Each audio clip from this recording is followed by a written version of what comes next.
Hello everyone, I'm Yuan, a MA Service Design student at UAL. I will be presenting my proposal for my final major project. This project sits within the THCVS Women's Health Alliance supported project in Tower Hamlets.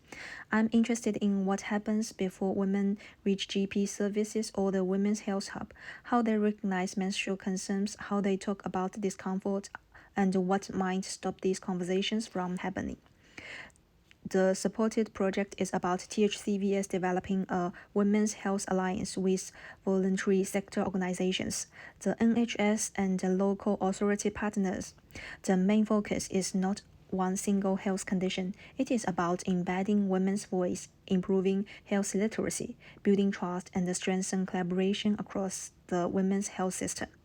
This project is located in Tower Hamlets, so I need to understand the local context first. Tower Hamlets is young, fast-changing, culturally diverse, and multilingual. The borough has 22.1% population growth between 2011 to 2021, and its median age is 30. It also has the largest Bangladesh and Muslim population in England and Wales. In terms of language, 15.7% of householders has no one with English as their main language, and 6.2% of residents has limited English proficiency. For my project, this means women's health communication cannot be one-size-fits-all. It needs to be culturally sensitive, accessible, and community-informed. Within this wider project, I want to focus on the lack of safe and sufficient environment for women to discuss and express menstrual health experiences before formal support. My initial target group is women in Tower Hamlets, where many residents are from global majority or marginalized communities. I'm not focusing on the ethnicity or one diagnosis. Instead, I want to understand how cultural, language, health literacy, and trust may affect menstrual health conversations.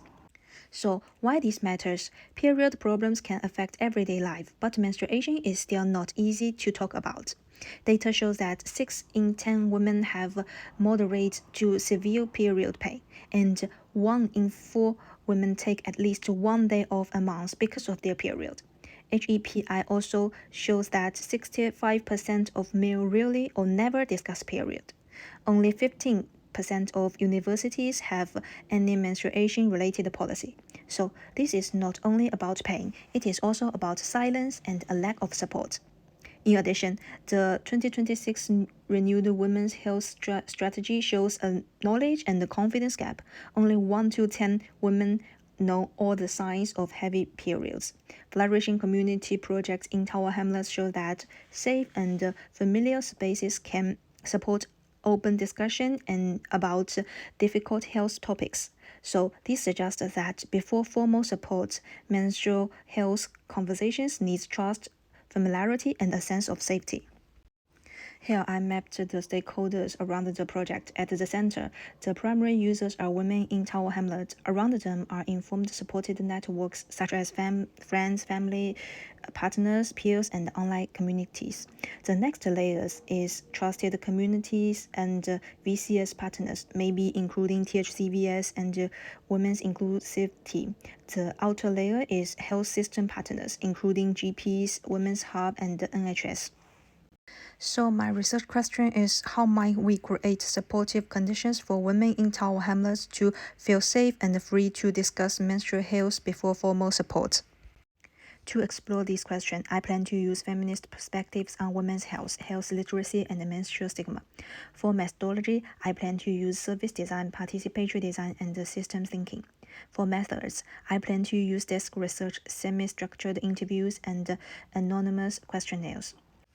For the expected outcome, I hope the project can support these 3 things: awareness, confidence, and expression.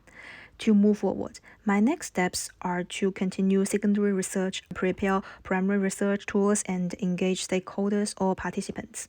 That's all. Thank you for listening.